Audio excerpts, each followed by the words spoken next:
Honestly, it started with being in the yuck, because it was through the yuck that I had that ability to let go of those layers. I wrote a book about my life and the awakenings that I had called Thrive and Shine, How to Find Happiness When Life Falls Apart. We connect through love. So even if you are suffering. And for me, being around my patients when they're dying, or even when I worked in the hospital and we were trying to keep people alive and those people were dying, it gave me so much compassion through my love for them.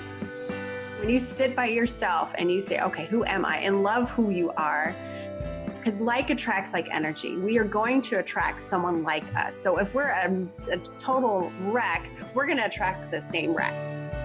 I get the struggle, I get the sadness, I get the loneliness, I get the fear, I get all of that.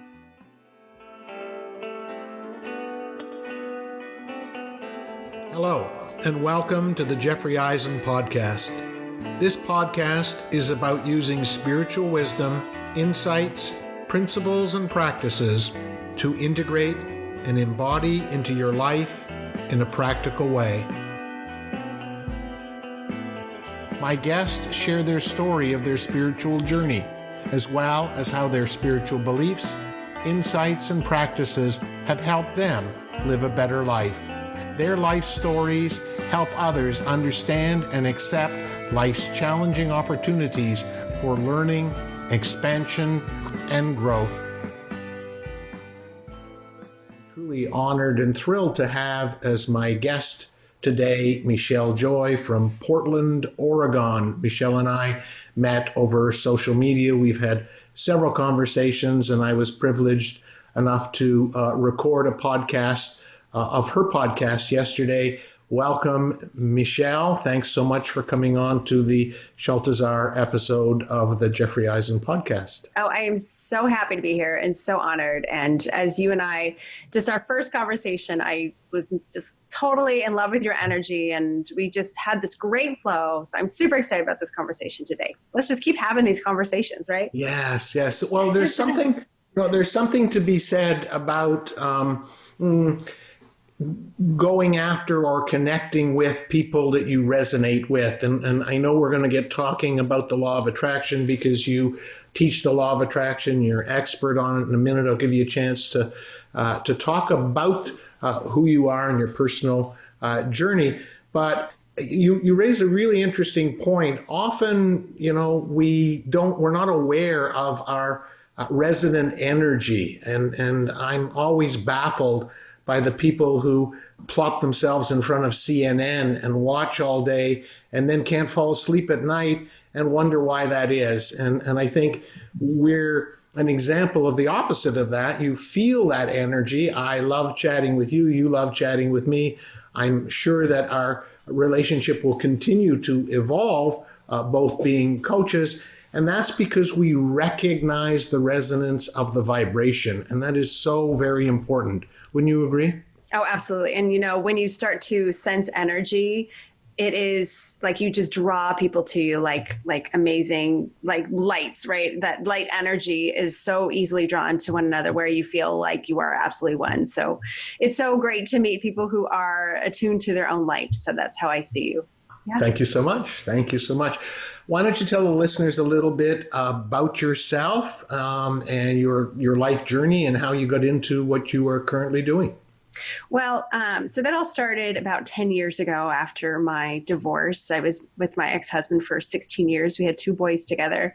And like many people who go through a divorce is you either fall apart, or actually most of us fall apart, and you can use that time to find yourself, or you can go back into those same patterns. So I chose to find myself because I did not want to fall into another toxic relationship, which is what it was.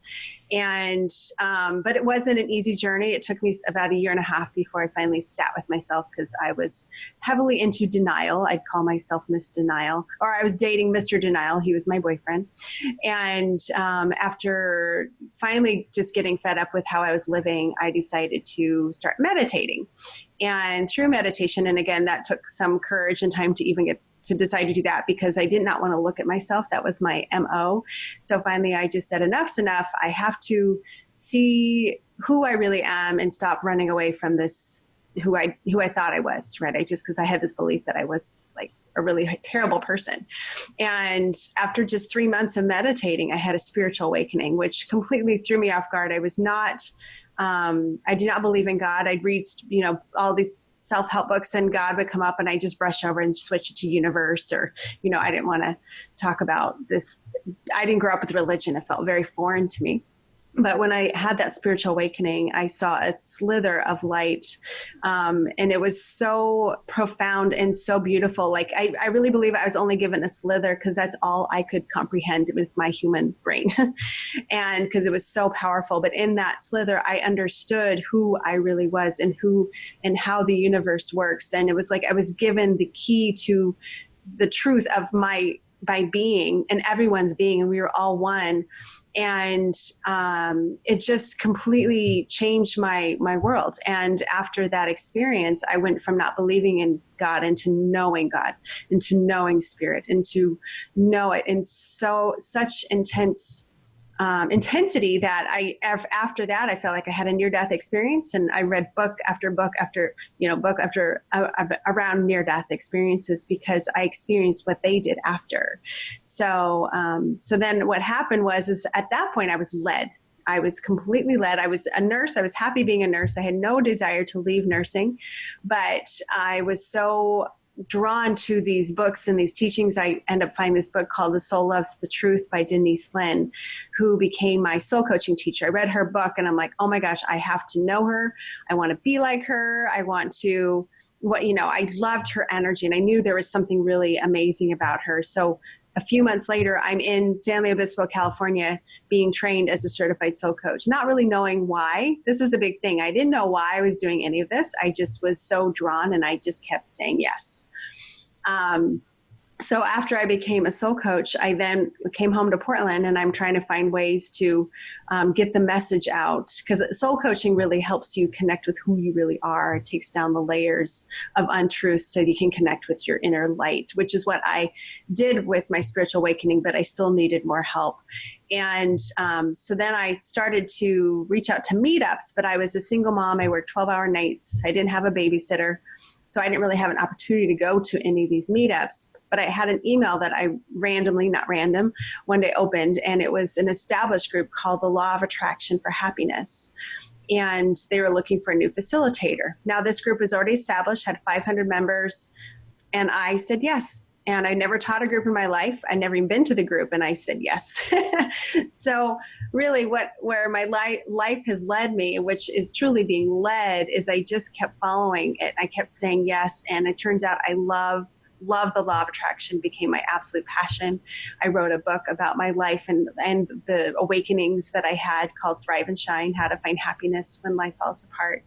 And I just kept following the breadcrumbs. I still to this day, Jeffrey, that's all I do is I follow the breadcrumbs. And now I have this beautiful podcast, which is called Law of Attraction in Action, which is being heard all over the world. And it's truly like, it's insatiable, my excitement and my joy when it comes to law of attraction. So that's where we are now in a nutshell.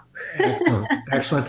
As you're speaking, I know a lot of our listeners are, and certainly I know from the coaching I've done and the people I've talked to, when they hear about somebody else's story of a spiritual awakening, is sort of like, me too. How come that can't happen to me? What advice can you give? Because this podcast is about helping spiritual wisdom be looked at from a practical perspective. What advice could you give people who are looking to go on and have a spiritual awakening? I think the number one thing that got me to that place was pure surrender. It was surrendering to my sadness. It was surrendering and feeling the pain and the fear and all of honestly, it started with being in the yuck, because it was through the yuck that I had that ability to let go of those layers. Like, it was like a big, big detox. And when I let go of that, that's when spirit was able to come through to me. And in fact, I think spirit is always there. I just don't think we can sense it or see it when you have all that muck. And when we hold up our defenses all the time, which is what I did with me being in denial, and I don't want to see it, I don't want to look at it, go away, boogeyman. I was keeping spirit away too. So when I just sat with it, and through meditation, that's what I started doing, just sitting with the pain. I journal about the pain. I would cry about the pain, and I would own all of my shame and all of my sadness. And then on the other side of that was this truly beautiful spiritual awakening. So it starts with the pain, at least that was for me. And a lot of people on my podcast, that's what they share as well. It starts with the pain. So what about those people who don't feel they are in that deep pain, but are dissatisfied with their life and would love a spiritual awakening, but are afraid to attract the pain and suffering in order to get that spiritual awakening? What advice would you give them? Well, I was doing a lot of research on Buddhism, because before I had the spiritual awakening, I was diving into Buddhism. And one of the things that was suggested is to meditate on suffering. And what happens when you understand suffering, you understand true compassion. The Book of Joy, which is with the Dalai Lama and Desmond Tutu, it's an amazing book. And they talk about how joy comes from understanding suffering. So if you don't have suffering, which most of us do, even if it's small, and I think we all need to own our itsy bitsy suffering. Of course, it is big for you. That's all that matters, right? But if you even meditate on other people's suffering, and I thought that was crazy at first. I'm like, why would I want to go focus on the problems of the world? This seems counterintuitive. But what it does is it helps you gain that compassion. And once you're in compassion, you actually break through to joy. It's kind of a weird correlation, but I get it. Mm-hmm, mm-hmm.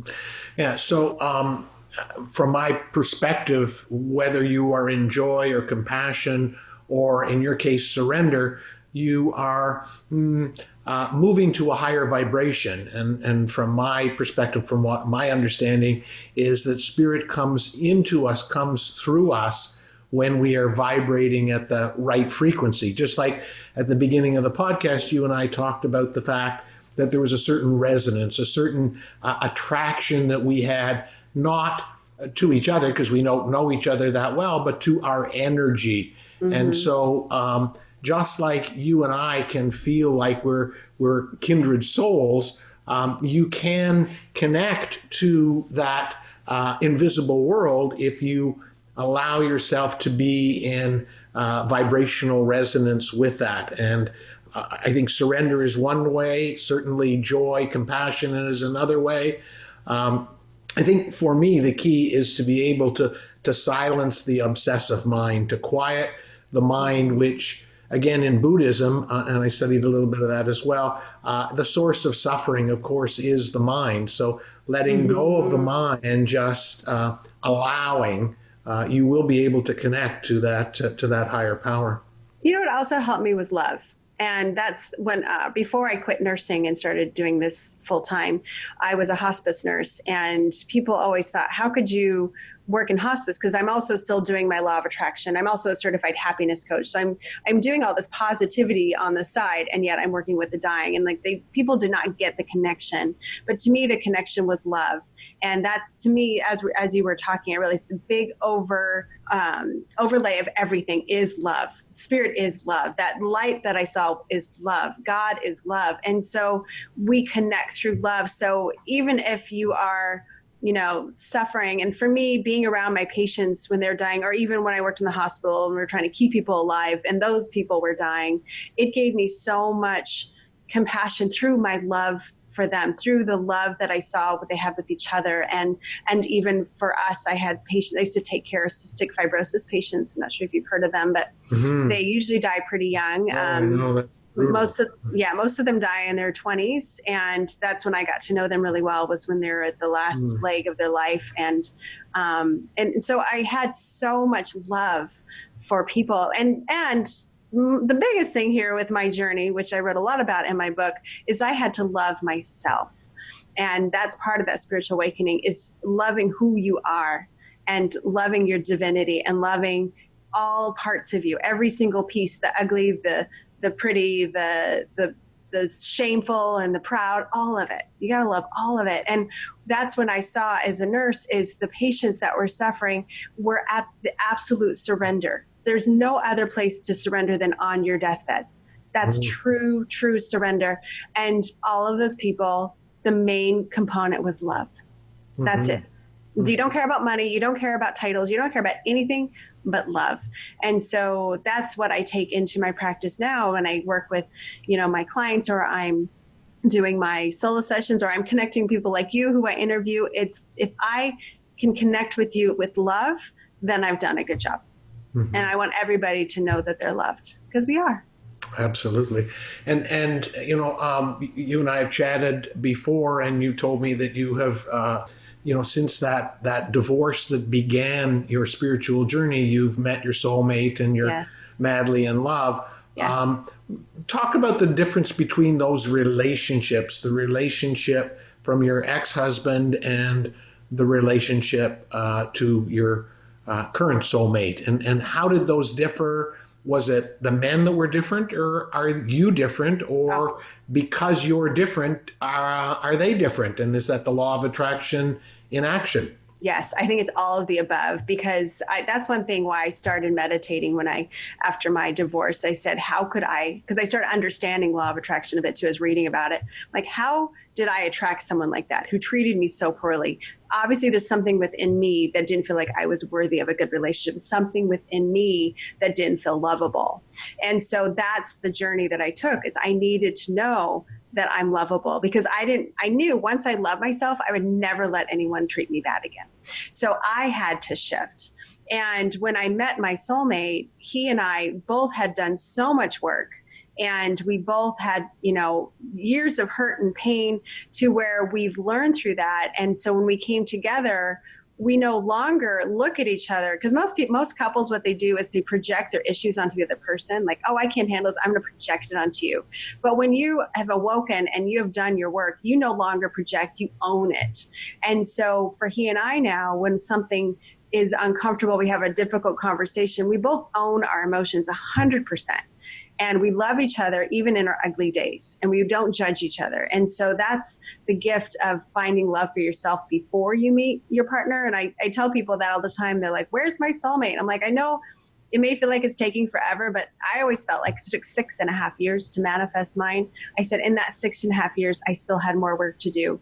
And looking back, I'm so glad that Spirit took so long to bring him to me, because in those 6.5 years, I really, really got in tune with who I really was. And so therefore, when you go into that next relationship, no one will ever treat you bad, because you don't treat yourself bad. Right? So it all starts with you.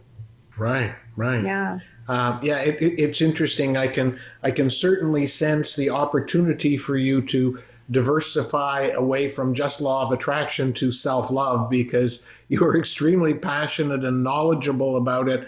And I'm certainly a believer that the world needs more love. And so, I would encourage you to incorporate into some of your offerings some self-love stuff. You are really very passionate about it, and I can feel your energy on that. And I do all my coaching clients, you betcha, they get lots of love. So I teach more, obviously, than just law of attraction. I do, it's really about finding out who they really are. So it's taking the soul coaching and the law of attraction all kind of blended in together, and mostly just who I am, my experience, right? And my divine guidance that I get from Spirit. Actually, that's probably 95% of what I teach is through what Spirit guides me to teach. So it's such a, I'm always, you and I talked about this, always amazed what comes through me when I'm coaching clients. I'm like, where did that come from? Like, that was super cool. And my clients are the same thing. We're like, wow. I'm like, I know, which I feel like, I'm your coach, I should own this, but I do give Spirit the credit, because it's so powerful to me. It's very much like, being a Reiki practitioner, a Reiki master. We are really allowing the ray to come through us, and we are simply the vessels for that universal energy, that universal healing energy. And so the coaching that you do and I do, and I know a lot of other coaches do a similar kind of coaching, is really that spirit coaching. No matter what it is you name it, it's just us getting out of the way and allowing that universal loving, healing energy to come through us, and we are simply the translators or interpreters of that.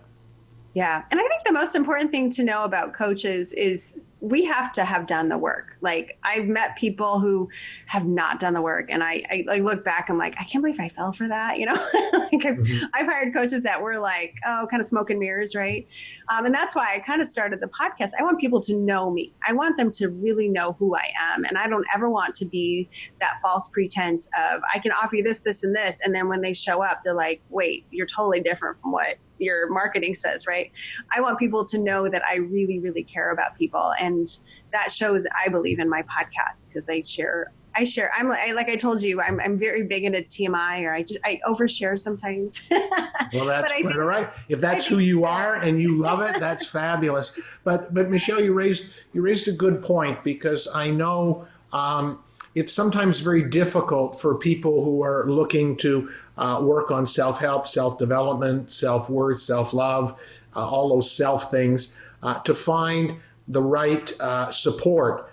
And you've hit on a great idea. My advice to the listeners is don't necessarily listen to the marketing material. Don't listen to what someone says. And I am in no way putting down any of the light workers, healers, or practitioners.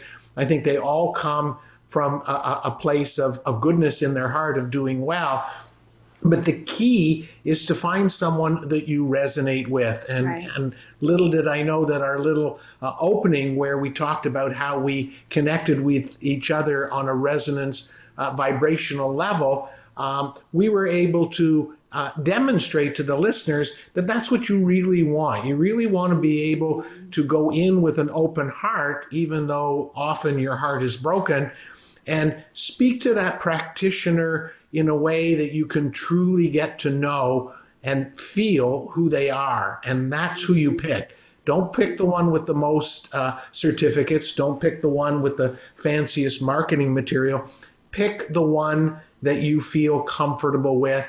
And there are so many of us out there. Take your time, interview, check them out. A lot of coaches offer free discovery calls or exploration calls.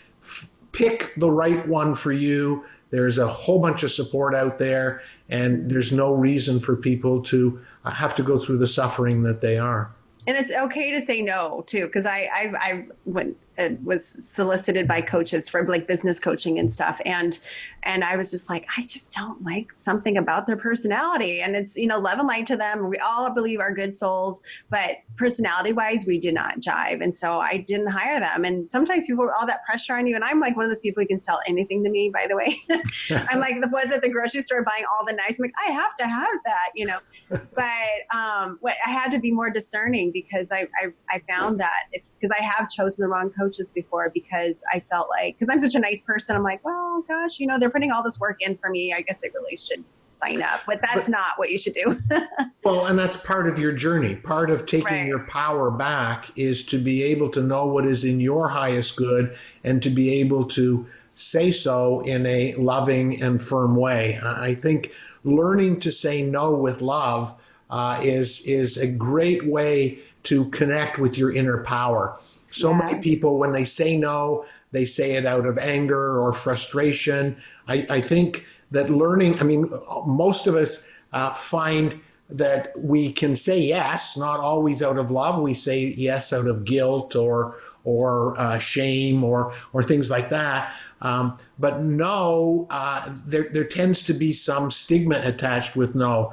And I certainly in my life have practiced being able to say no from a very loving place. And it feels so easy, because I'm like you. You could sell me anything, and I hate disappointing people and saying no. But learning to say no from love is really a very, very powerful way of connecting with your authentic self. Yes, for sure. And I'm a work in progress with that one, but yes. And so am I. And that's another point. Do not expect your coach to be the be all and end all. One of the things that I learned in my journey is if you put, the coaches, the speakers, the healers up on a pedestal, you don't really realize that what you're doing is putting yourself down. Because if they're up, you have to be down. And we're all human beings. And it's taken me a long time. I'm 67 years old, and I'm finally starting to see how everyone is a human being, no matter how successful they are, no matter how famous they are, no matter how rich they are, they all are human beings. And so once again, another lesson in being able to stand in your power, realize that healer may have written a gazillion books and may be very famous, but they are a human being. They are a human being. And so it's important to not put anyone else up on a pedestal and realize that we are all on the same plane when it comes to our human issues. Well, and I think we heal through love. And if you're with someone that you're putting on a pedestal and you feel less than, you're not going to feel that equal love. And so that's why, for me, it's so important when I work with people, even not even just coaching clients, wherever I go, I try to exude love all the time. My sweetie always comments, she's like, you're the most loving person on this planet. And because I love to love, but that's how I connect with people. Connecting with people is more important to me than anything. So for me, when I get on a discovery call, like immediately we connect, and I want them to know this is more about connection than them hiring me. I never want someone to hire me if they don't feel like this is right for them. And be right for me too, right? It has to be a mutual thing. But I also trust that there's reasons people come to me, and and that's another thing. I think people take risk and try new things. And the people that I have worked with have seen such an amazing shifts in their life. And, for me too, when I've tried something that I was like, oh, I don't know, but I really want to do it, but I don't know. And I do it. I'm like, thank God I did that. Right. So, it's kind of up-leveling our life. It's good to push ourselves a little bit. And coaches are great because we help people, we push people a little bit higher. And right. Go on Absolutely. their own. Yeah, we're not therapists, we're not counselors, we're really guides, and I love that role of being the guide for other people. And I know, I love it too, because you hold that space for them too. So that's another thing. I heard Wayne Dyer talk about that, which you talked about Wayne Dyer in my podcast yesterday. But Wayne talked about how people are always praising him and putting him on this pedestal. And he's like, it's really flattering and I appreciate it, but really the only reason I resonate with you is because I bring out that best in you and you believe me. And because I hold that belief in all of you, whether I know you or not, I hold that space. And so when you're around me, you feel that belief within yourself. It's an amazing shift, right? So if someone sees you as that beautiful light, even if you don't see it, that person holding that space for you does have an amazing ability to help shift you just by being around them. Right, and that's another great point. Although you mentioned that as coaches we do push people, we should be pushing people. A good coach, you should feel that they are pushing you from that place of love, and that is there's no checklist to give for that. You either feel loved as you're being nudged into making changes in your life, or you feel like you've just, got another nagging parent. And that's not what you want for a coach. So it's really important that you feel that they are holding the space, that they're coming from that place of love. That's why I share so much, though, with my clients and on my podcast, because I want everybody to know that I get it. I get the struggle. I get the sadness. I get the loneliness. I get the fear. I get all of that. And so when someone comes to me, like I get a lot of people come to me trying to find their soulmate. And so they're like, I don't know, maybe this guy, I feel bad that I'm hanging out with him. He's not the right one, but I don't know. And I'm like, I get it. I've done that. It's okay. So I think to me, it's to have someone go, oh, well, stop, you need to break up, which I could say, and I know that's what they should do. But I also know how hard that is because I've done it. And I'm so grateful that I've been through my struggles so I can really understand how hard it is, Yeah, that's interesting you say, because I have a fair number of clients and people that talk to me as well that are looking for their soulmate. So I do think that we are in line for a shift in how we find our partners. I mean, obviously the fact that the divorce rate is certainly in the Western hemisphere is so high, we need to find another way of finding those that we want to spend the rest of our life with. Any advice on that? It's interesting. I thought we were going to be talking a lot more about the law of attraction, but my guides keep saying, keep talking about love, keep talking about love. And I think that I'm going to acquiesce to them because I do sense that you have done a lot of work on that and you understand that. So let's talk about what advice we can give people. There are so many young people out there that don't want to play the game and just get married for the sake of getting married. And, some of them have come from divorced families themselves.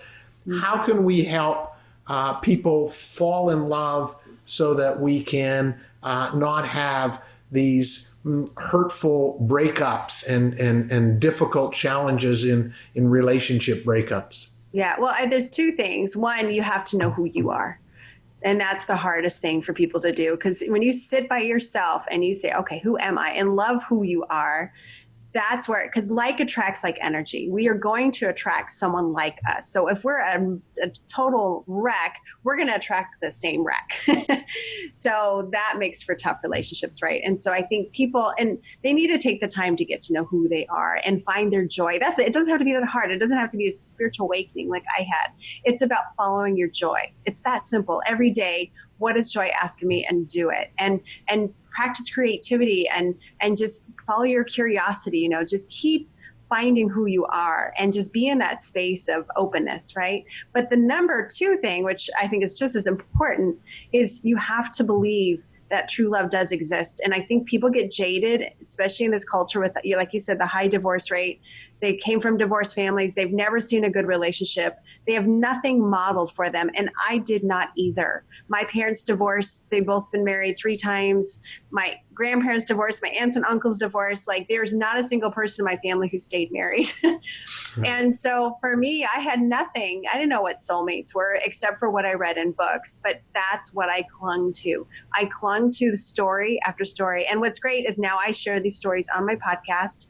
I have different soulmate couples come on and share their stories, because when we hear those stories, it helps us believe that it's possible, because the stories that I'm sharing aren't like people who have all of their crap together and their lives are perfect. No, actually they're not, but they have an openness and they have a sense of self-love and self-worth, and then they attract their soulmate at a good place. But it does not have to be perfect. So there's a lot we can talk about with this, but those are the two big things. I'm afraid to say that I can't believe it that our time is just about up, and part of me wants to just keep on going and make this a marathon. But I guess I'm going to have you back, Michele, because there's just so much that we can talk about. Thank you so much. It's really been a pleasure. Before we leave, why don't you tell the listeners how they can get in touch with you? All of your contact information will be in the podcast description. You can sense Michele's amazing enthusiasm and energy. I highly recommend that you connect to her. As soon as I connected, we struck up this instant connection, and she had me on her podcast, and now she's on this podcast, and who knows what else we're going to do together. So reach out and connect to Michele.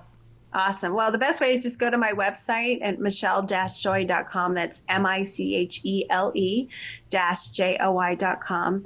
Or you can also email me at michele@LOA-miraclemindset.com. So those are probably the two best ways to reach out to me. And on my website, there's also a button you can click if you want to have a free discovery session with me, so we can chat. And also check out my podcast. I'm so proud of it. Of course, Jeffrey, you're going to be on it. I can't wait to share that podcast. But that is called Law of Attraction in Action, and that's being heard on all platforms. So just wherever you listen to podcasts, that's just put in Law of Attraction in Action.